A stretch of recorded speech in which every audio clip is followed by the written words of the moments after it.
What is up, hexagons and pulsinators? Another Pulsechain update for you all. Thank you for joining me. I hope you're having a good day. And if not, just keep in mind, no matter how bad your life is, no matter how down and out you're feeling, it can always get worse. So just try and see the positives, not the negatives. Every day on this bus of life, you can choose to look out the window with the thunderstorm and the clouds, or you can choose to look out the rainbow with the grass. Look out the window with the grass and the rainbow. Your mindset is your biggest asset or your biggest enemy. All right, let's hop right into it. Tweet here from KDP Crypto. More Pulsechain V3 servers appearing, question mark. And I'm not sure exactly what this means, but more servers, in my opinion, that's development. And the more decentralized Pulsechain can become, the better. And then we have a tweet here from Veed. And someone give me the pronunciation on this. I say H Veed Hex. I think she's Danish. I know I'm butchering it. I think the H is silent, but whatever. You guys know what I'm talking about. Pulsechain testnet v3 close, confirmed by developer. So in my video earlier today, I showed you Richard Hart's tweet that went viral saying that the private testnet is live and functioning. And this is the last hurdle that many are speculating before Pulsechain, the public v3 testnet. And we have a tweet. It says, since Richard Hart made public that public release of testnet v3 is very close, can you confirm that is the case? In Brett EP, he's a developer. He's on Twitter, and he's doxed part of the Pulsechain team. He says, great question. Yes, it's really close. Now, what is close? Is it another 2 weeks meme? I'm not sure. But we're starting to see with the CPI numbers today, even though they're lying about inflation, the Fed is yet to pivot, but they will have to pivot soon. They can't keep raising interest rates forever. And after the Fed pivots, there will be a dump. Look at this right here. Sorry, it's loading. The majority of the last 6 bear market declines happened after the Fed pivot. A very telling graph right here. Every time the Fed pivots, and Richard Hart has said this before, after the Fed pivots, you see the dump. So keep stacking your fiat, guys. Keep working hard in real life, in that real life metaverse, because the big dip is yet to come. I know Bitcoin is rallying today. It tapped 19K. Everyone's saying the bull run's back on. This is the biggest bull trap I've ever seen, okay? And I want to play you this clip from a space with Jack Levin, who founded Zen Crypto. Why is Richard Hart lying about Pulsechain?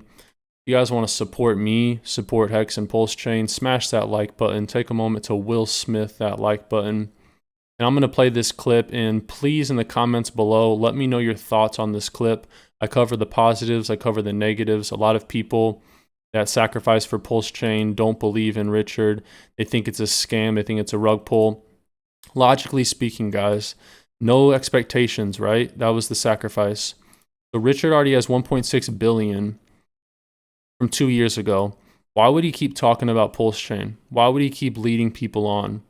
Personally, if this was a rug, if I had zero faith in Richard, and Richard was just looking to take the 1.6 and never launch something and didn't care about his legacy, why would he not delete his Twitter and just scrub himself from the internet? Because he definitely knows how to. Because he wants to deliver, he wants his glory, and it just logically doesn't make sense why Richard would still be kicking the can, that is Pulsechain, if he had zero intentions to launch it. So let me know your thoughts in the comments below about this clip. So very disappointing space. Well, we didn't have any good questions, so maybe you can lead. Why is Richard Hart lying about Pulsechain? Why is he lying about Pulsechain? Yes. Specifically what? He's acting like he doesn't know what any of the code is. Why is he doing that? It is my personal observation that I think he is potentially have abandoned the idea to do it, just because of what I have seen on the conference the other day. He's the questions that were asked, he couldn't really come up with anything that's any sort of roadmap for Pulsechain, which is unfortunate because I have a lot of friends that actually were eagerly waiting for this thing to launch. Why we all are. If he's lying about it, I mean, we have no idea whatever can happen to a person's personal life, or whether he's lying or not. We just do not know. What we do know is that it isn't coming anytime soon, doesn't appear to be, and it appears to be that he's not interested. Now, we can only speculate why he's not interested. Perhaps he's worried that the hex price will dump if it launches in a bear market. And this is obviously not true that Richard isn't interested in Pulsechain. He's just tired of giving time expectations and then letting the community down. So what's the point in even talking about it at this point? Keep in mind the guy talking right now is the founder of Zen Crypto. Zen basically copied what Hex did, and it's been terrible in price performance. But this guy might be a little bit biased because he does have a competing project to Richard. So that is one speculation. The other speculation could be the SEC now has both Pulse and Hex on the radar, and maybe they have advised them not to do anything until this case is settled, which is also a possibility. So things change. Did you say it's impossible for him to not know? Like when he was trying to translate the code, do you think it's impossible for him to not know what he was reading?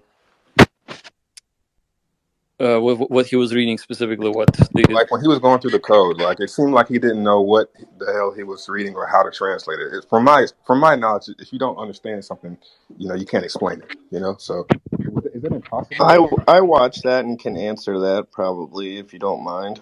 No, I won't, Jack. All right. Well, I think he wants me to answer it. So here's the thing: if you're a project lead for a project, you have to know what's going on, even if you do not understand the code. So the questions that were asked at the conference were not about the code. It was about just the roadmap, and the roadmap isn't coming. And his body language and what he said told me, and this is my personal opinion, I could be wrong, it told me that he is not even talking to his developers. Maybe there are no developers. Who knows? Maybe the Ethereum 2, which is the proof of stake, is a lot more complicated and they need to start from square one. Now, if I were to launch a chain, I would say that forget the world's largest airdrop. It already happened on the Ethereum POW. Let's just forget this whole idea about copying the state.